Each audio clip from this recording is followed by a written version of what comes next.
જમ્મુ કાશ્મીરના પહેલગામની અંદર આતંકવાદી હુમલો થયો અને એમાં ગુજરાતી સહિત 28 લોકોના મોત થયા, પરંતુ ઘણા બધા પરિવાર એવા હતા કે એમનો જીવ પણ બચી ગયો। એમાંના એક પરિવારની આજે વાત કરવી છે, જે સાવરકુંડલાનો પરિવાર છે અને એમના પરિવારનો જીવ બચ્યો છે એમની 5 વર્ષની દીકરીના કારણે। નમસ્કાર, નિર્ભય ન્યૂઝ સાથે હું છું રિદ્ધિ। આ વાત સાંભળી તમને પણ નવાઈ લાગતી હશે કે 5 વર્ષની દીકરીના કારણે એક પરિવારનો જીવ કઈ રીતે બચ્યો।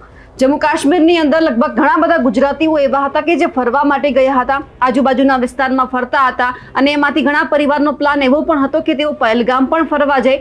એમાંનો જ એક આ પરિવાર જે સાવરકુંડલા છે ત્યાંના નાયબ મામલતદાર છે, એમનો પરિવાર છે અને બન્યું એવું કે પહેલગામ જવાનો હતો આ પરિવાર, પરંતુ એમની જે 5 વર્ષની દીકરી છે એમણે એવું કહી દીધું કે મારે ઘોડા ઉપર નથી બેસવું, એને ઘોડા ઉપર બેસવાની ના પાડી એટલે અચાનક પરિવારે પ્લાન કેન્સલ કર્યો, એટલા માટે તે પહેલગામ ન ગયા। પરંતુ એમને જ્યારે પહેલગામ જવાનું હતું અને એ તારીખ હતી 22 તારીખ કે જ્યારે આતંકવાદી હુમલો થયો, ઘણા બધા ગુજરાતીઓ અને આખા દેશભરની વાત કરીએ તો 28 થી વધારે લોકો આમાં મોતને ભેટ્યા હતા, પરંતુ આ પરિવારનો જીવ બચ્યો છે એમની દીકરીના કારણે અને એમનો પરિવાર છે તે પણ પોતાની જે આ દીકરી છે તેમનો આભાર માની રહ્યા છે। સૌથી પહેલા આપણે પરિવારને સાંભળીએ કે એ જ્યારે જમ્મુ કાશ્મીરની અંદર ફરવા માટે ગયા હતા તેમનો શું પ્લાન હતો અને અચાનક એમની જે પુત્રીએ ઘોડા ઉપર બેસવાની ના પાડી એટલે તેઓ આભાર માની રહ્યા છે કે અમારી દીકરીના કારણે આજે અમે સહી સલામત છીએ।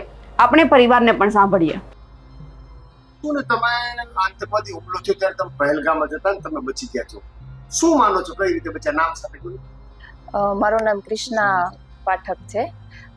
હુમલો થયો એ સમયે અમે પહેલગામમાં જ હતા અને મારી 5 વર્ષની દીકરીએ અમને બચાવ્યા, કારણ કે આગળના દિવસોમાં અમે 2-3 દિવસથી જે ઘોડા ઉપર જ ફરતા હતા, એ દિવસે મારી દીકરી થાકી અને અમને ના પાડી કે ઘોડા ઉપર જવાનું હોય ત્યાં આપણે નથી જવું, એટલે અમે એની વાત માની કે ભાઈ વાંધો નહીં, ચલો એ ના પાડે છે તો આપણે એક જગ્યાએ નથી જવું।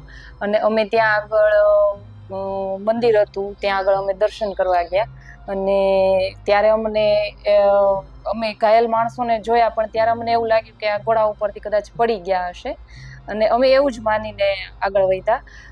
પરંતુ અમે જ્યાં મંદિરે દર્શન કરતા હતા ત્યારે અમારા ડ્રાઈવરે આવીને અમને વાત કરી કે ઉપર કંઈક ફાયરિંગ થયું છે અને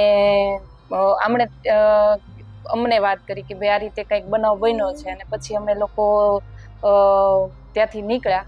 તો એ સમયે ઘણા બધા આર્મીના વાહનો, હેલિકોપ્ટર બધું આવી ગયું, બરોબર। અને બચી ગયા મારી દીકરીના લીધે કે એણે ના પાડી કે ભાઈ નથી જવું અને એના મોઢે અમને ભગવાને સંકેત આપ્યો કે નહીં જતા ઉપર, અમે બચી ગયા એના લીધે।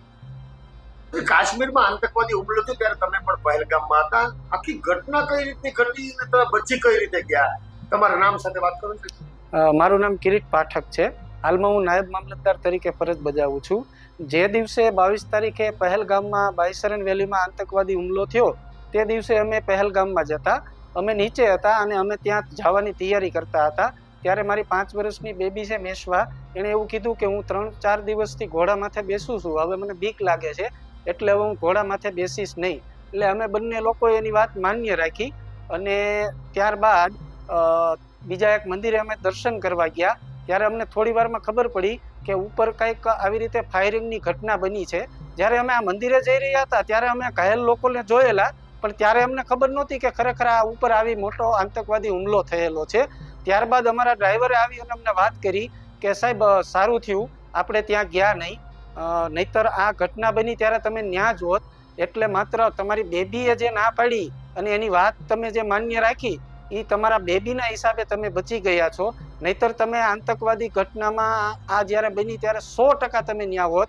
એટલે હવે આને કુદરતી સંકેત ગણો કે વડીલોના આશીર્વાદ, પણ મારી બેબીએ જે ના પાડી એને જે કાંઈ ઈશ્વરીય સંકેત થયો એની વાત અમે માન્ય રાખી, એટલે કુદરતની દયાથી અમે આ ભયંકર આતંકવાદી હુમલામાંથી બાલ બચી ગયા છીએ।